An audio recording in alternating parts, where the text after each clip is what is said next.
All right, so here we are again. I'm filling up my boxes for this fall winter season, and I spent a lot of my time, a lot of my trout fishing during the fall and winter on the Lower Yuba. And one of the big, obviously Tailwater River, one of the big kind of hatches there is a Baetis hatch of all different sizes, shapes, and colors. And so obviously I tie some S&Ms, I tie, some little amigos and all those types of flies, but I also tie some curve shank mayflies to fish kind of as the hatch, right before the hatch, as the gases start to build in the exoskeleton of those nymphs. And one that's kind of a staple out there, a real popular fly, is the Quasimodo pheasant tail. So this is kind of an adaptation of that fly. So the carriage, or the undercarriage of this fly, is a Firehole Sticks 315 with a olive, or actually dark olive tungsten bead, Firehole tungsten bead. It's a 16, and again, like a lot of my flies, on these small trim mayflies, it is all about minimizing thread wraps. Okay, so I will start right there. And first kind of thing I'm going to tie in is some black wire. I use black wire. One thing important to realize is, usually the segmentation of a fly, the higher parts of that segmentation are the darker. It is those under dips, or those dips, whether it's a caddis pupa, a mayfly, that are the lighter color.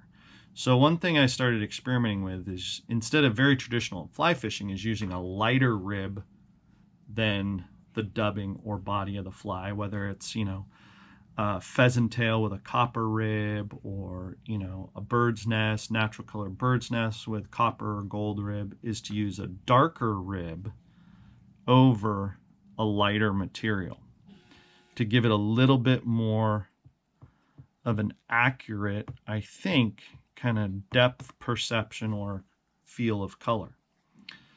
So this is going to use pheasant tail, and I use 3 pheasant tail fibers. Okay, there's a little bit of delicateness to this fly. So I tie those in as a tail right about there. Give it 2 wraps. Then I'm going to move that thread forward, and then I am going to palmer these just like I would a normal pheasant tail. And this is, there's some delicateness here, and not being too stiff with a grip, but stack those wraps right next to each other. Okay, still gives it that great pheasant tail color. The fibers come off for segmentation and kind of gills, but at the same time, it's not big and bulky like a traditional pheasant tail that's going to use multiple fibers.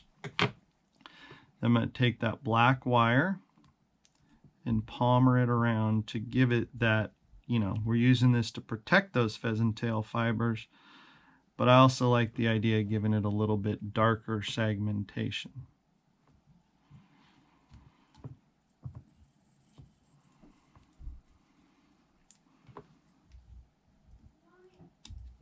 All right, then I'm going to give it a little flashback, just a little strand of Flashaboo. And then for a wing case on this, it's something very traditional, but that I don't use a ton, is turkey tail. I got a turkey tail feather here that I found on the banks of the river. I take just a little bit and I tie it in right there. Make sure it comes back. Tie it in and trim it.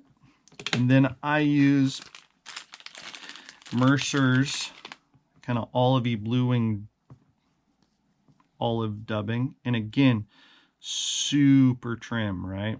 Like, even that's a little too bulky. Always easy to add more once you wrap it. And so, shorten it up. One thing that I like to avoid while that bead is big, I'm using that tungsten bead to get it down. I try to keep that thorax or that middle part of the fly in proportion to the rest of the fly. And so one thing you can do is get down there and kind of look at it. You know, don't look at it from the top, look at it from that side. Does it kind of move or look like a natural kind of progression? You don't want this, you know, thin to big. That's not how a lot of these Baetis are. So I'll even too pull that over and go, okay, yeah, that looks about good.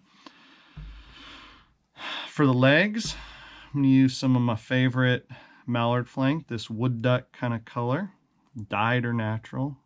Okay, take that right there, tie it into the side.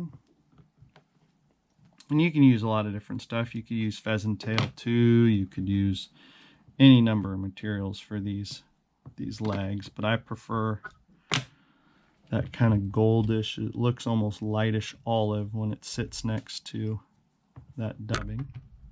Okay, trim those legs. Okay, pull over the goose bite, or not the goose bite, I'm used to saying goose bite because that's usually what I use for wing cases, but that turkey tail. Okay, pull that flash back over.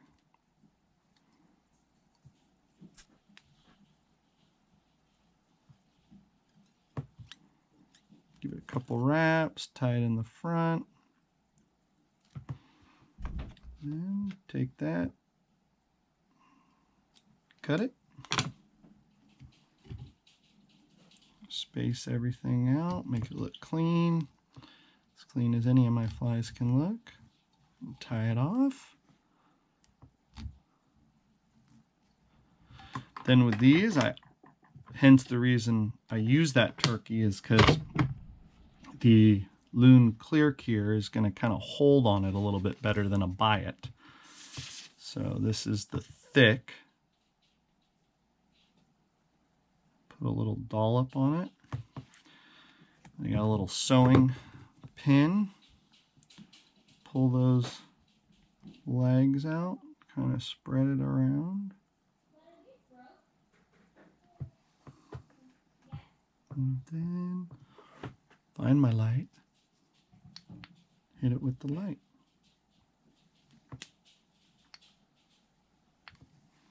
There you have it. Pretty simple trim, kind of variation of a Quasimodo pheasant tail. Okay, a couple different ways you can do it. A lot of variation here. You can kind of split the tails, you'll see, once you get it going. And nice barbless, heavy fly to get down in those, get down to those fish eating mayfly nymphs or eating Baetis. All right, thanks guys.